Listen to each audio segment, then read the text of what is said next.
Represión peninsular. Los peninsulares recuperaron el control tras dar un golpe de estado que terminó con el virreinato de José de Iturrigaray, imponiendo en su lugar a Pedro de Garibay. ¿Quién fue José de Iturrigaray y Pedro de Garibay? José de Iturrigaray, hijo de José de Iturrigaray y María Manuela de Arostegui, de ascendencia navarra. Fue cadete de infantería, alférez y capitán de los carabineros reales. Participó en la Guerra del Rosellón entre España y Francia. También intervino en la invasión de Portugal y en el sitio de Gibraltar. Fue gobernador de Cádiz entre 1793 y 1798. Pedro de Garibay. Pedro de Garibay, militar y administrador colonial español, 57º virrey de Nueva España, nacido en Madrid en 1729 y muerto en Ciudad de México el 7 de julio de 1815. Llegó a Nueva España en 1764 y desempeñó diversos cargos en el Regimiento Provincial de México. Ascendido a coronel en 1738, también fue brigadier y mariscal de campo. Una vez explicado esto, seguimos. Así la Real Audiencia Española retomó el control político de Nueva España mediante la aplicación de medidas de persecución y represión en contra de cualquier intento de proyecto político criollo, generando un ambiente de tensión que se fue agudizando con el correr del tiempo. La insurrección de 1810 y las experiencias regionales. A partir de septiembre de 1808, la Real Audiencia recuperó el control político de Nueva España reprimiendo violentamente todo proyecto criollo de regir. Fue entonces que la oposición entre peninsulares y criollos se agudizó. Los criollos intelectuales y políticos comenzaron a criticar fervientemente en folletos y pasquines el poder que tenían los comerciantes y mineros gachupines, usando este término para referirse a los españoles, al tiempo que organizaron juntas secretas o conspiraciones para luchar contra el régimen establecido. En 1808 fue descubierta una conspiración en Valladolid, hoy Morelia, en la que participaban oficiales criollos y miembros del clero bajo, quienes fueron encarcelados.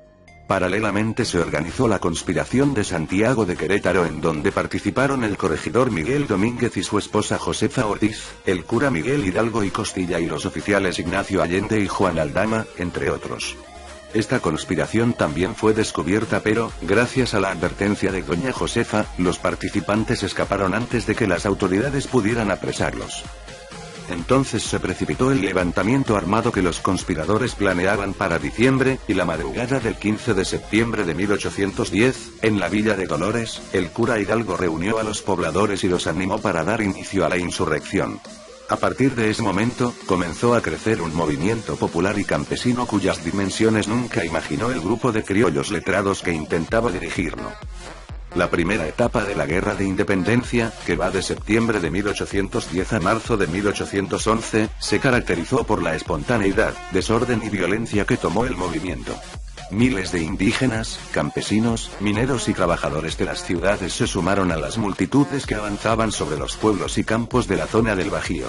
Iban mal armados, con palos, machetes, hondas y algunas armas conseguidas en los asaltos a las guarniciones y, a pesar de los intentos de Allende para organizar a las turbas en un ejército disciplinado, el movimiento no tenía tácticas militares ni un programa revolucionario establecido previamente.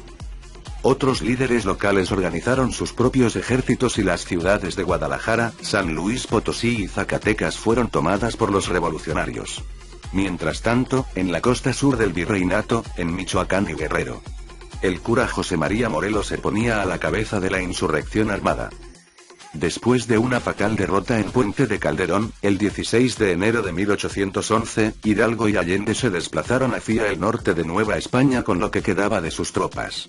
En el camino sufrieron una emboscada y fueron aprehendidos para ser juzgados y ejecutados en Chihuahua. Como un brutal escarmiento, las cabezas de Hidalgo y de Allende fueron colocadas en jaulas y colgadas en las esquinas de la Alhóndiga de Granaditas de Guanajuato. La revolución, sin embargo, continuó en distintas zonas de Nueva España para entrar a una nueva etapa bajo la dirección de hombres como Ignacio Rayón y José María Morelos.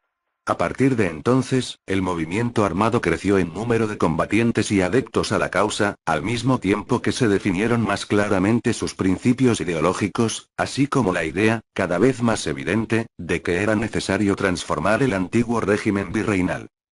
¿Quién Ignacio Rayón? José Ignacio Antonio López Rayón y López Aguado, Lealpujahua, Michoacán, 31 de julio de 1773, Ciudad de México, 2 de febrero de 1832, fue un insurgente mexicano, secretario del cura Miguel Hidalgo y Costilla, que encabezó el movimiento de independencia de su país a la muerte de este. Redactor de los elementos constitucionales, miembro de la Suprema Junta Nacional Americana y del Congreso de Anáhuac en 1813 que daría como fruto la Constitución de Apatzingán de 1814. Bueno, gracias por su atención.